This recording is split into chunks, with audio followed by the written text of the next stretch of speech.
something unexpected just happened north of the US border. No tanks moved, no tariffs were announced, no press conference set off alarms, but inside Washington, policy advisors quietly took notice.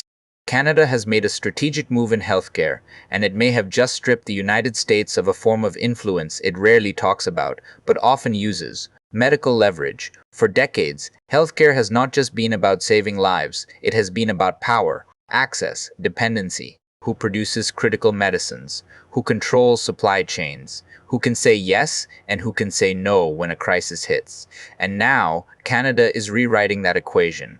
What makes this moment so striking is not that Canada improved its healthcare system. That alone wouldn't shock anyone.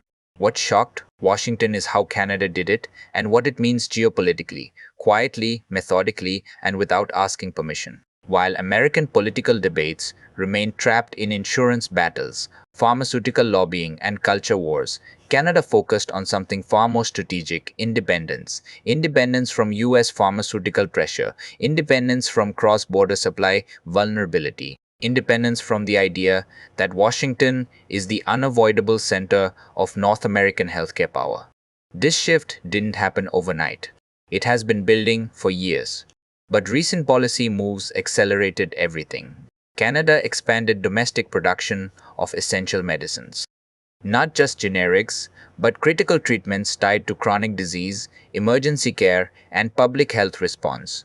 It invested in local manufacturing capacity that doesn't rely on American approvals, American pricing structures, or American political moods. At the same time, Canada strengthened agreements with European and Asian partners for medical research, vaccine development, and supply diversification. This is where Washington started to feel uneasy, because leverage only exists when someone needs you, and Canada is signaling that it no longer does. Under Trump, healthcare was often framed as a bargaining chip. Trade negotiations, border discussions, pharmaceutical pricing pressure all intertwined. American companies dominated supply routes, regulatory power flowed south to north. The assumption was simple: Canada could complain, but it couldn't fully detach. That assumption is now cracking.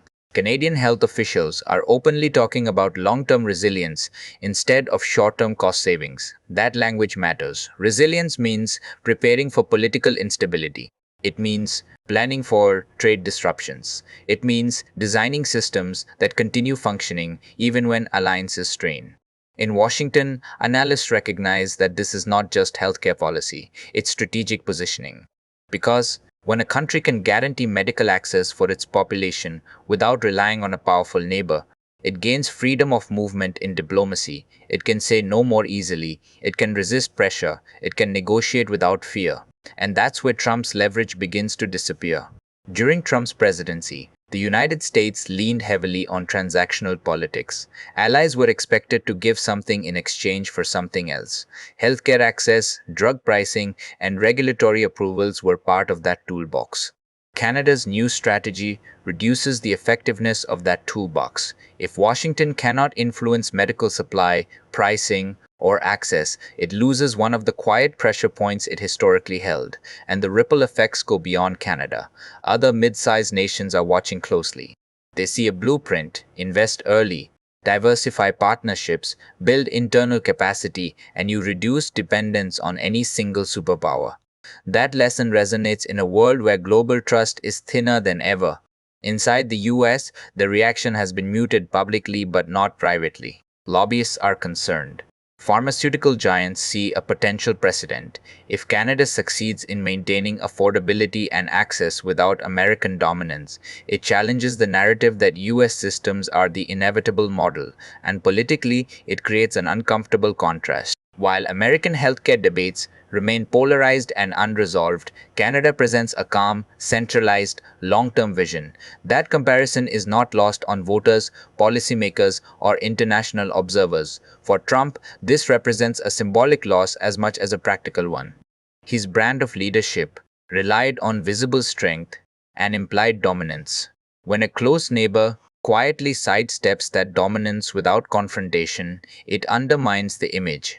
There is no dramatic showdown, no fiery speech, just a slow erosion of influence. That may be the most unsettling part. Because Washington is used to reacting to crises. It struggles more with subtle shifts that don't trigger alarms until it's too late.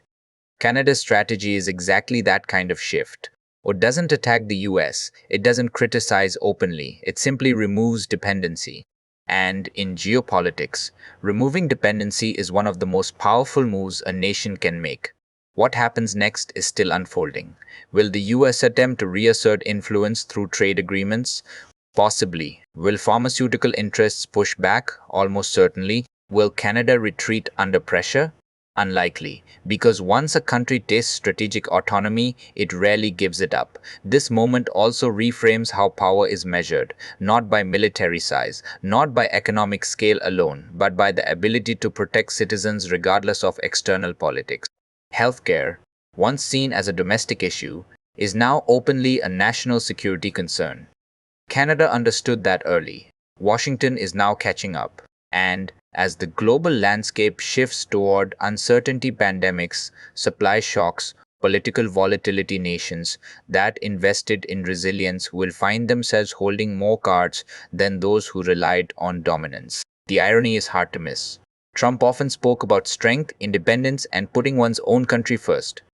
Canada listened and then acted quietly, decisively, in a way that may leave Washington with fewer options than it ever expected.